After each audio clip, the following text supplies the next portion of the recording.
સામાન્ય રીતે લોકો બેંક પર ભરોસો કરી અને પોતાના જીવનની તમામ જમા પૂંજી જે છે તે બેંકને સોંપી દેતા હોય છે. બેંકના લોકરમાં ઘરેણાં વગેરે મૂકી દેતા હોય છે. પરંતુ હાલ એવો કિસ્સો સામે આવ્યો છે કે જ્યાં બેંકના મેનેજરે જ ગ્રાહક સાથે ફ્રોડ કર્યું છે. તમામ જમા પૂંજી જે છે તે બેંક મેનેજરે ચોરી લીધી છે. સમાચારોની વિગતવાર ચર્ચા કરીએ. નમસ્કાર, આપ જોઈ રહ્યા છો ન્યૂ ભારત ન્યૂઝ અને હું છું આપની સાથે વલ્લરી વ્યાસ. કોઈ પણ નાગરિક સાથે સાયબર ક્રાઇમ કરવા માટે મ્યુઅલ એકાઉન્ટ જરૂરી હોય છે. ત્યારે હવે બેંક મેનેજર દ્વારા જ મ્યુઅલ એકાઉન્ટ ખોલી અને સાયબર ફ્રોડ કરવામાં આવતું હોવાનું સામે આવ્યું છે. અમદાવાદ ક્રાઇમ બ્રાન્ચે મહિલા બેંક મેનેજર સહિત 3 લોકોની અટકાયત કરી છે. મહિલા બ્રાન્ચ મેનેજરે મ્યુઅલ એકાઉન્ટ ખોલ્યું હતું. બીજા કર્મચારીને એકાઉન્ટના કેવાયસીમાં સુધારા કરાવ્યા હતા અને અન્ય મહિલા મેનેજર સાયબર ફ્રોડના રૂપિયામાંથી સોનું ખરીદવા માટે સાયબર માફિયાને પહોંચાડ્યું હોવાની પણ વિગતો સામે આવી છે.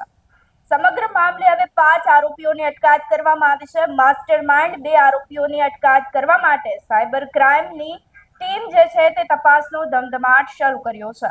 તો નફાની લાલચ આપી અને રૂપિયા 1.54 કરોડ પડાવી લેવામાં આવ્યા હતા. શહેરના સિનિયર સિટીઝનને ટાર્ગેટ કરી 15 ડિસેમ્બર 2025 થી 4 ફેબ્રુઆરી 2026 દરમિયાન સાયબર માફિયાઓએ જુદા જુદા રોકાણ કરાવી વધુ નફાની લાલચ આપી રૂપિયા 1.54 કરોડ પડાવી લીધા હતા. સાયબર ક્રાઇમ બ્રાન્ચમાં ફરિયાદ દાખલ કરવામાં આવી છે, જેના પગલે હવે સાયબર ક્રાઇમની ટીમ દ્વારા પ્રાથમિક તપાસ શરૂ કરવામાં આવી હતી અને પોલીસે અમદાવાદ, સુરત અને ભાવનગર તેમજ અન્ય શહેરોમાં દરોડા પાડી અને તપાસ હાથ ધરી હતી. દરમિયાન સાયબર ફ્રોડના 10 લાખ રૂપિયા હરેશ મકવાણા જે સુરત ખાતે રહે છે, રાજુ મકવાણા કે જે ભાવનગર ખાતે રહે છે, તેમના ખાતામાં જમા થયા હોવાની વિગતો સામે આવી હતી, જેને પગલે પોલીસે તેમની અટકાયત કરી તપાસ હાથ ધરી છે. બેંકની 2 મહિલા મેનેજર સહિત 3 કર્મચારીની સંડોવણી હોવાનું સામે આવ્યું છે. સાયબર ફ્રોડમાં ખુદ બેંકની 2 મહિલા મેનેજર સહિત 3 કર્મચારીઓની સંડોવણી સામે આવી છે.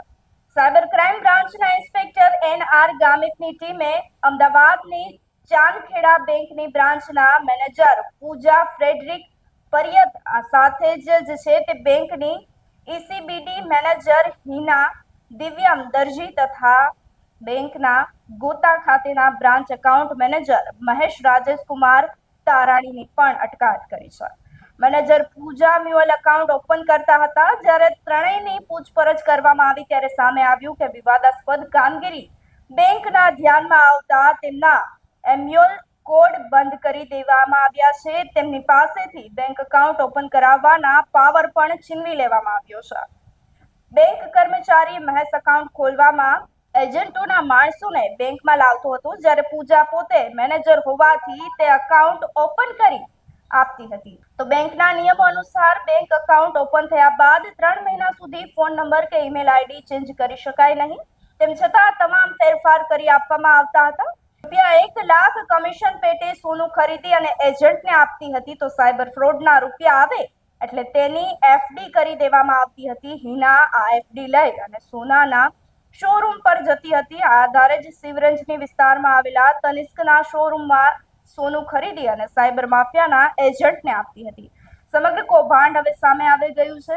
ત્યારે આ ચાઇનીઝ ગેંગ માટે મ્યુઅલ એકાઉન્ટ ભાડે લેતા માસ્ટર માઇન્ડ હરકિશન તથા અકીબ ઉફ કાળુ લાખે પોતાની પણ અટકાયત કરવા માટે ચક્રો ગતિમાન કરવામાં આવ્યા છે. સમગ્ર ગેંગ જે છે તે એકાઉન્ટ ભાડે લેતા અને રૂપિયા સાયબર માફિયાને પહોંચાડતા હતા.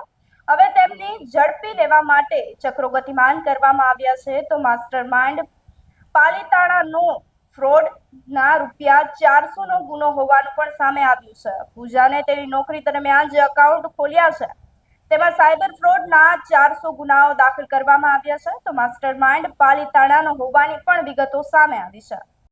અમદાવાદ સાયબર ક્રાઇમ ખાતે 1.54 કરોડના એક ઇન્વેસ્ટમેન્ટ ફ્રોડની ફરિયાદ નોંધવામાં આવેલી હતી. જે ફરિયાદની તપાસમાં જે ફરિયાદીના પૈસા છે એ અલગ અલગ બેંક એકાઉન્ટમાં ટ્રાન્સફર થયા હતા અને જે ફરિયાદી સાથે ઇનિશિયલી કોન્ટેક્ટ કરવામાં આવ્યો હતો એ કમ્પ્યુટર સ્થિત જે ચાઇનીઝ સ્કેમ સેન્ટર છે ત્યાંથી કરવામાં આવ્યો.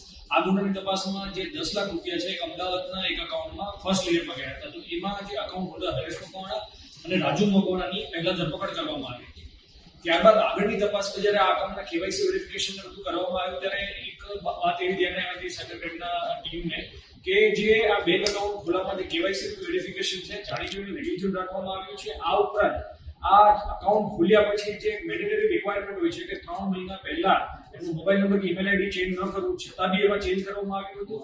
આ ઉપરાંત જે 10 લાખ રૂપિયા જે બેંક અકાઉન્ટ હોલ્ડરના અકાઉન્ટમાં આવ્યા હતા એમાંથી એમની હાજરી વગેરેમાંથી એફડી બની ગઈ હતી અને આ એફડી ના પૈસા છે એ ગોલ્ડ મારફતે ઉપાડવામાં આવ્યા. તો એની તપાસમાં બેંકના મેનેજર સહિત બીજા 2 કર્મચારીઓની સંડોવણી બહારમાં આવી હતી. તો એ સંદર્ભમાં 3 આરોપીઓ જે ચાંદખેડાના જે આ અકાઉન્ટ જે બ્રાન્ચમાં ખુલેલું છે એમના મેનેજર પૂજા પરેખ, આ ઉપરાંત એક સેલ્સ મેનેજર છે ઇન્ડસ્ટ્રી બ્રાન્ચના મહેશ તારાણી અને એક બીજા આરોપી છે બીના દરજી જે બી આ બેંકમાં કામ કરે છે અને અકાઉન્ટ ખોલાવવા માટે જે કેવાયસી કરનાર છે, સ્થળ વિઝિટ કરનાર એ બીના દરજી છે. આ ઉપરાંત જે સોનું ઉપાડવામાં આવ્યું છે જે આ ફરાર આરોપી હતા એમની સાથે બીના દરજી જે છે એ પોતે લિસ્ટમાં શોરૂમમાં ગયેલા હતા અને આ સોનું ઉપાડી અન્ય એક આરોપીને પોતે લઈને ઉભી આપી.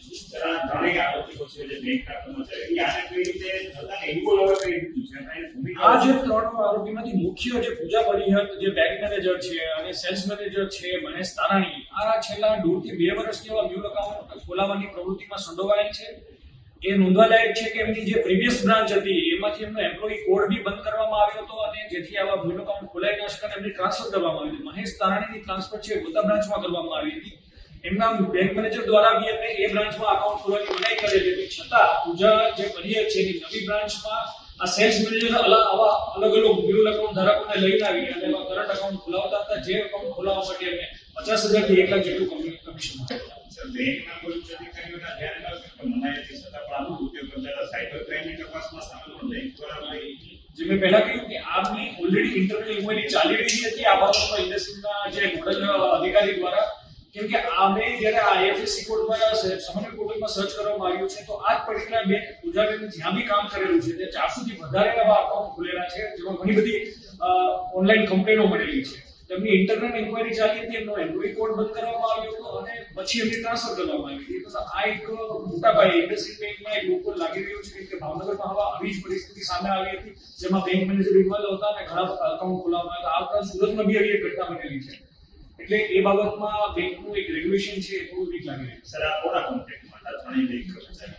આ 2 ફરાર આરોપી છે હાલમાં. એક લાખીપુરા આકિબ કરીને આરોપી છે, એમની સાથે આ સંકલ્પમાં હતા અને જે બેંક મુખ્ય મેનેજર છે પૂજા એ આ આકિબના સંપર્કમાં રહીને આવા બધા અકાઉન્ટ ખોલાવતા હતા. એ કોણ છે?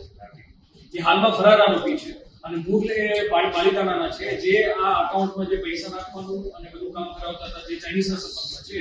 સર આ બેંક કર્મચારીઓ મૂળ એકાઉન્ટ માટે કસ્ટમર્સ કઈ રીતે બોલતા હતા, કઈ રીતે આ જે બી કસ્ટમર છે જેમ કે જેને મૂળ એકાઉન્ટમાં મોટી માત્રામાં જરૂર હોય છે એવા લોકો જે આકિબ જેવા છે અને આ સેલ્સ મેનેજર મહેશ તારાણી, એ સેલ્સ મેનેજર હોય એટલે આવી રીતનું બિઝનેસ જે લાવવો હોય અલગ અલગ લોકોના સંપર્કમાં રહીને એવી રીતના લોકોને લાવો તો જે એજન્ટ હોય અને એ એજન્ટો અલગ અલગ લોકોને જે થોડું ઓછું ભણેલા હોય કે જેમાં પૈસાની જરૂર હોય એવા લોકોને પૈસાની લાલચ આપીને કે ગેમિંગનો પૈસો આવશે એવું કહીને આવા અકાઉન્ટ કરવામાં આવતા. આ બેંક કર્મચારીઓ કેટલા સમય ક્યાં પ્રમાણે આ કેટલા એકાઉન્ટો ખોલાવ્યા હતા? પ્રાથમિક તપાસની સામે આવ્યું છે કે 1.5 થી 2 વર્ષથી આવા એક્ટિવિટીમાં સંડોવાયેલા હતા અને મેં એક એફઆઈ ઇન્ડિયાને બી રિપોર્ટ કરેલું છે કે પર્ટિક્યુલરલી આ જ આઈએફએસસી કોડ જે આ પૂજાબેન જે બેંકમાં કામ કરેલું છે તો એની વિરુદ્ધમાં કેટલા એસટીઆર રિપોર્ટ જે મેં લીધા છે એ બધું.